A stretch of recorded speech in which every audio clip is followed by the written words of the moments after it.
o bujar, I qëndroi besës tonë të parë. Një njeri I mirë tregon se teksa po sillej rrotull qabes, dëgjon një zë gruaje e cila lutej, o bujar, I qëndroi besës tonë të parë. Ai afrohet dhe e pyet, më fal më I motër, por a mund të më thuash si e ke hallin, edhe çfarë është ajo besa juaj e parë? Ajo I thot, thoja në një anije bashkë me tim birë, I cili aso koha ishte foshnja. Në bordin e anijes udhtonin edhe njerëz të tjerë. Gjatë lundrimit, deti e gërsohet edhe fillon një stuhi e egër. Anija u përmbys për shkak të erërave të forta edhe u coptua. Të gjithë u mbytën, përveç meje dhe tim biri, pasi u kapëm pas një terrase të anijes, e cila na mbajti mbi ujë. Pas pak dallova dhe një burr të zi, I cili kishte shpëtuar dhe ai fal një terrase. Pasi u qetësua deti, burri I zi e la terrasën e tij dhe duke notuar, erdhi tek terrasa jon. Me t'u kapur pas terrasës, më tha se I pëlqeja dhe se donte të përmbush instiktet e tij. Pash Zotin, I thash. A nuk e sheh se në çfarë halli jemi? Vështirë të shpëtojmë duke e lutur Zotin dhe duke ju përgjëruar atij, si të shkon në mendje të bësh gjëra të tilla. Ai më tha, ka marrë fund ai muhabet. Pastaj zgjati dorën, kapi foshnjën time dhe e hodhi në det. U mbërtita dhe u luta me zë të lartë. O ti që e ruan njeriu nga e keqja e vetes së tij, më ruaj mua nga e keqja e këtij shpirt katrani. Pasha Zotin, nuk kaluan as disa sekonda dhe një peshkaqen I madh e përpiu burrin e zi. Dallgët më nxorën në tokë, ku më gjetën disa njerëz.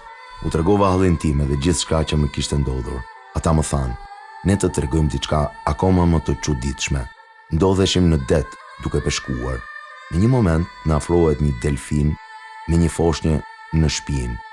Kur u afrua, një zë na tha, merreni edhe kujdesuni për foshnjën, përndryshe do të përmbyset varka.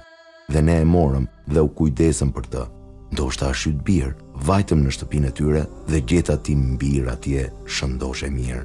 Gruaja meriton t'i dhurohet dashuri, dëmshuri edhe ngrohtësi, pasi ajo duron mërzinë e burrit, duron lindjen e tij, edukimin dhe përkujdesjen. Ajo ka forca edhe ta fal kur I kërkon falje, sado I madh të jetë gabimi.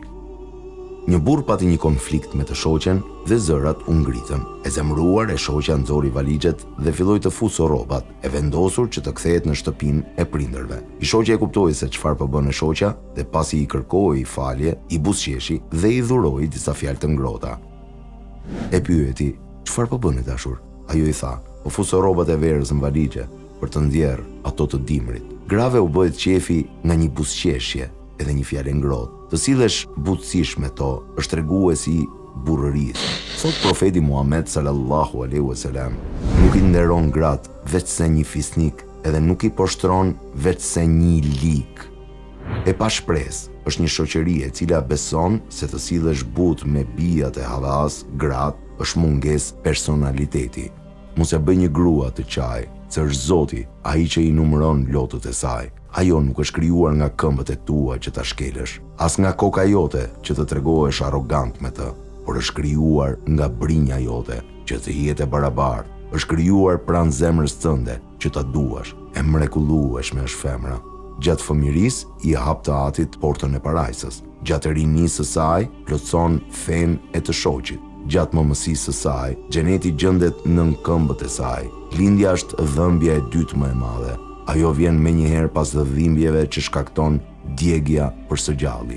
Mesatarja e dhimbjes që mund të përballojë njeriu është 45 njësi, sa kaq gruaja gjatë lindjes përballon 57 njësi. Kjo dhimbje është e barabartë me dhimbjen që shkakton thyerja e 20 eshtrave. O Zot, tregohu I dhëmshur me një trup I cili na mbajti 9 muaj, duke ju dobësuar eshtrat, duke ju çar lëkura. Shpërblej o Zot atë trup të cilin e privuam nga reatia dhe gjumi. Jepi mirësi atij trupi nga I cili morëm shëndetin duke e sëmur, e që na nxori në dritë pas vuajtjeve të shumta. O Zot, bëj që parajsa tu thërras nënave tona dhe tu thot, mirë se vini, më ka marrë malli për ju. Amin.